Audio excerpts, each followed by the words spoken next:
This is Rudkowski of WeAreChange.org, and today we're going to be joined by Ernie Hancock here at the headquarters of Freedom Phoenix. Now, it looks like we're on the set of Breaking Bad, and the reason that is because today we're going to be talking about new technological advancements that will change our very lives. We're going to talk about new batteries, Tesla, SpaceX, and of course, how the government is suppressing a lot of important technological advancements that would make our life better. Now, Ernie has been talking about this on his radio show for a number of years, and he could go on for hours and hours about this subject. You should definitely listen to his radio show. The link will be in the description below. But first, Ernie, what do we have here? What were you playing around with here in the 90s, all the way back with batteries now that Tesla is using that have been previously suppressed before? Just tell us the full story. In 5 minutes. What happened in 1991, we just heard that on Freedom Phoenix, we had the story that the gentleman, one of the discoverers of buckyballs, that it was the beginning of carbon nanotube technology. In 1991, Popular Science did an article that had a big impact on me. I could see what was coming. So as my children are raised, 3 of my 4 children work at Honeywell Aerospace, and one of the encouragements that I had throughout their life, it was materials. It was going to be carbon nanotube fiber, everything's light and conductive and shields up Captain, and I could just see it coming. It took a lot longer than I thought for people in their minds to just break free. Luke gave a presentation yesterday at the Arizona Breakfast Club, and I encourage you to go watch it. And everybody wants to hear about all his adventures and so on, but he really wanted to emphasize one thing: the prisons that we create in our own mind. And I could see this. I'm old enough. I remember some of my first memories at 7 years old or so, man landing on the moon, assuming they landed. We're going to find out pretty soon because we're going back, and it's going to be a private Google X prize if we're going to roll up on Tranquility Base, and there it is or not. So these are the kind of things that I got time, I'm patient, we'll just wait and see. The thing is that the space race, new materials, carbon fiber, carbon nanotube, all these things interested me. When in the 90s, when I looked to see, I could do that, and we started looking, well, it's like $80,000 for the equipment. Then I checked back later when I started to see that carbon nanotubes were becoming a thing. I'm going, I'll bet you that they're created these prisons in our mind to get innovation from just individuals in their garage that they're just already lost before they started. What permit am I going to go get? So what we did is I understood when carbon nanotubes became, I didn't even know that they were starting to manufacture them. As a matter of fact, this is like 11, 12, around in there. And what happens, a friend of mine lives 13 years on solar and batteries and stuff off grid, and he's a nuclear power supervisor refueling guy, and it was too expensive for them to hook up, so he started doing his own power generation.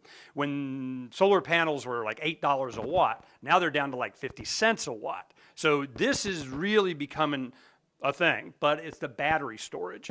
And on his third change out of all his lead acid batteries, he's like, oh my God, this is going to be a gazillion dollars again. And when the apocalypse comes in 3 or 4 years, then you're without batteries.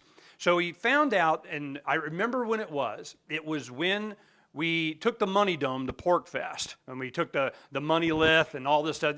Those of you that remember that was the year that it happened. I was on the road, and he says, man, I found this. It's called Edison batteries. They're old nickel-iron batteries. You see an old electric car at Jay Leno's driving around from the 1900 whatever. Those are nickel-iron, and they're still running.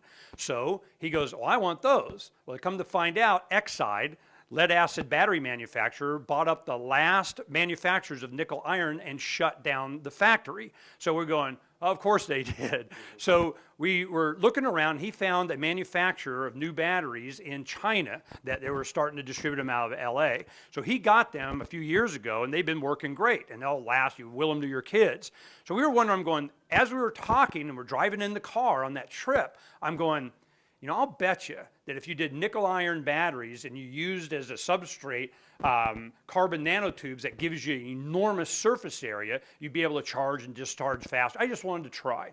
So as he was talking, I'm in the car on the internet, and I put carbon nanotube nickel iron batteries 2 days before I looked. Rice University, and I think Stanford has something to do with it. They were already talking about this, and I'm going, yeah, that's what I'm talking about. So I wanted to see who was doing anything. Well, it's always in a university if we're going to be studying it for decades, and maybe DARPA will let you have some later after they created their Death Star or something. So I'm just going, no, I could see where this was going. There's so many stories on this. On Freedom's Phoenix, if you go Freedom's Phoenix, battery project, we kind of detailed this. Now in the show notes, we're going to put a link to the magazine edition that we had that described a lot of this and me going through this. But this is the one thing that I discovered.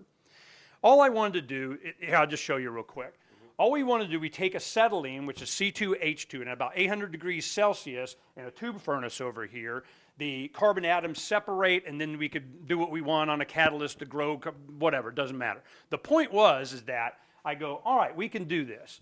$12,000 for a digital flow meter. Well, I just use oxygen, flows from hospitals. And we have the tube furnace, which creates controlled, it's a toaster, heat in a gas flow of whatever, and I created these. We'll go over that. The point is during this process of me just wanting to play, do the garage, make sure that it's something that we learned and we shared with the audience and we have some fun. Now, we did produce the first try. Within 3 months, I got a working battery that had quick charge, discharge. It was great, and everybody's excited about it.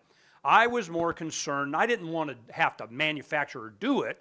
I just wanted it to buy. I wanted to be able to make sure that the garage tinkerer, and you go on YouTube and you look at all that, people were just starting to do this kind of thing.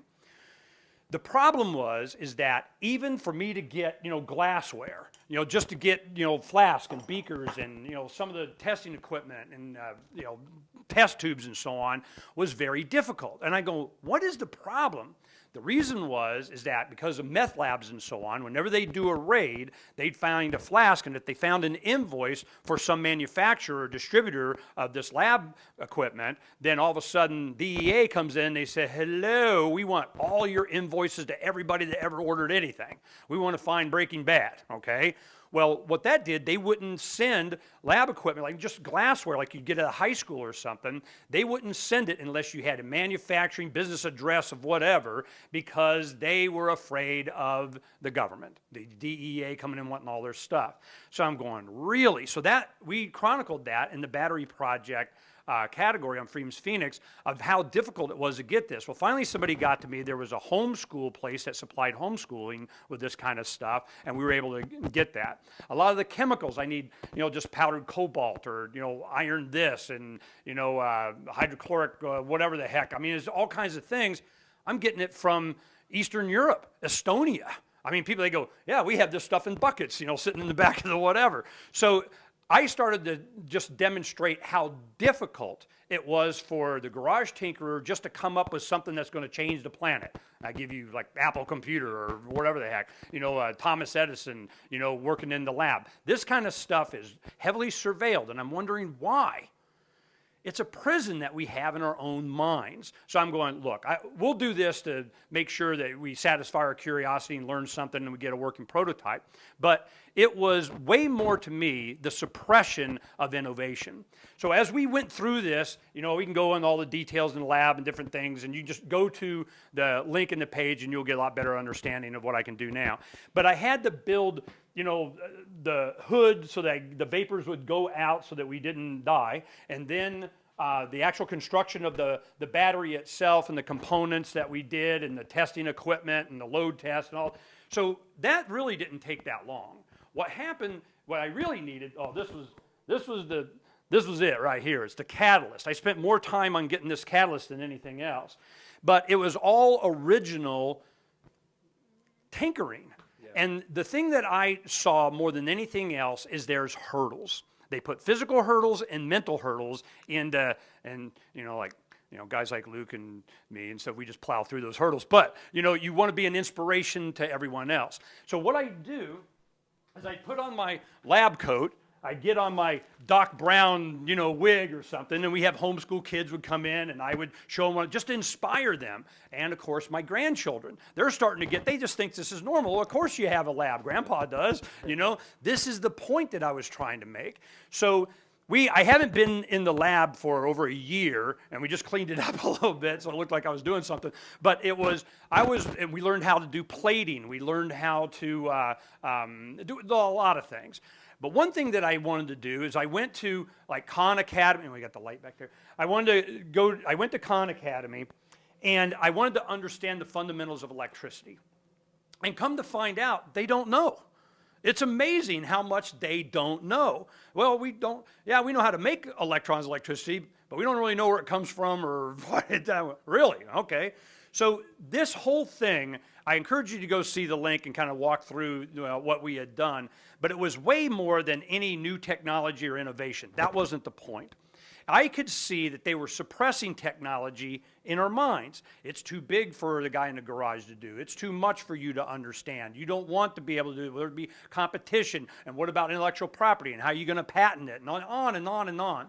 The cover that you'll see that we did that had our lab depicted, and we, of course, did the article in the magazine, was there's a little poster in that poster that we did that was from Norman Rockwell, it was back in the late 20s and 30s, that he showed an inventor at his bench. And that was exactly the same point that edition was making back then. You do it. So everything that I do, the innovations in aquaponics and our chickens and being able to learn all kinds of things for us not to be so dependent on the system, that's why it's declare your independence. Well, you can't be independent if you're dependent. And you're dependent up here. Stop. Just do it. Yeah. And a lot of times, it's inexpensive, it's easy, it's creative, and you learn so much more from your failures than even your successes. In 3 months, we had a success, and the rest of the 6 months for me trying to repeat it. I mean, so it's just, and then we got it down, we're being a little bit more scientific about it. But I just wanted to, Luke saw this and he thought it was interesting and just wanted to share, because the main story is what? Did we make something cool? Yeah.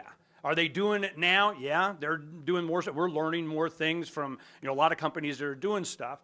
But I wanted to make sure that people understood, and that's why I give the presentation why I'm so optimistic, which I'll be doing at PorcFest this year too. And the reason is I just want the youth to be as inspired as I was. When we have SpaceX landing 9 engines of their Falcon 9 first stage on barges in the ocean, well, we were predicting this years ago. We're saying, look, watch what happens. Spaceship 2 is getting ready to come online. We have planetary resources going mining asteroids. We'll have one link to a graphic we have of when we say go, we mean go. Space stations orbiting Mars, mining asteroids. So this is the mindset that I'm hoping to put Generation Next in, because that's what we were in during the space race in the late 60s. So as a kid, I grew up thinking, where's my freaking flying car? So it's there. There's so much stuff coming, and this carbon technology is going to make everything light, last a long time, have a bunch of properties, and it's going to disrupt so many industries. And that's why they're keeping it slow. Well, I'm telling you, nothing is as fast as the human spirit and innovation and desire. And I just wanted to help spark some of that.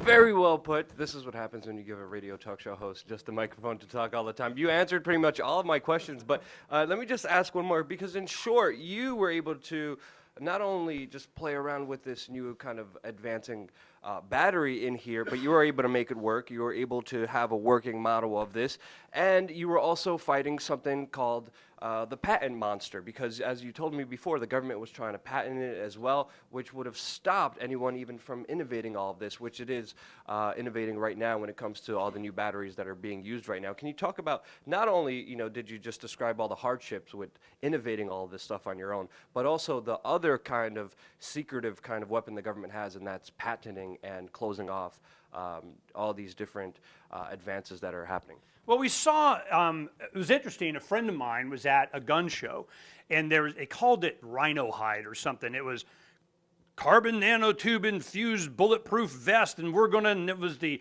board of directors are scientists and admirals and generals, and and it was just to get money, a grant for them to develop a lot of this stuff and then patent it. I could see what was coming, so I interviewed them, and maybe we can get that show on. We'll do that link too, because I could see what was happening.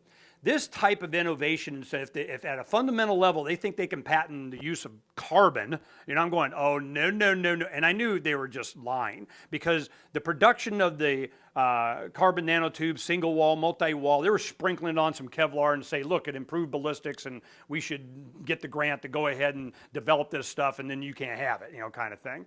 That, I've seen it so much in everything. And being a person that was inspired by the space race, my generation, you get guys that are going, we're going to go out and make some money. Bigelow Aerospace, has budget suites and hotels, and he made the money to spend $60+ million to put up a space station on a Soviet rocket in the mid-2000s. Go look it up. Genesis 1, Genesis 2 space stations. Well, they've been up since the mid-2000s. Did you ever hear about them? Well, that was the module that the SpaceX just put on. That company made the module, just went on the space station this last month. Well, this has been in development for a long time. Then you have SpaceX going, if we can retrieve the first stage, space becomes cheap. It's kerosene. So I'm going, okay. So we understood that people of that generation were as inspired as I was. They're geniuses, made a bunch of money, and they used it to go to Mars. This is what happens when you inspire an entire generation, and that is being taken away, certainly here in the United States. Well, the rest of the world is going to go blazing by us if we don't reinvigorate just the concept, yes, I can. Well, America is, do you have a permit? Well, this is changing. There's a whole new wave, and I've been so pleased to live long enough to see that we can have this type of mindset, in the whole next generation of my 11th grandchild coming. So I'm just going, yeah, it's all the Lovolution, and we just want to be part of that inspiration. Ernie, you are awesome. All the links to everything Ernie said will be in the description below. Definitely check out his radio show as well. He goes off for hours and hours with fascinating, amazing information. Thank you again so much for watching. Don't forget to subscribe.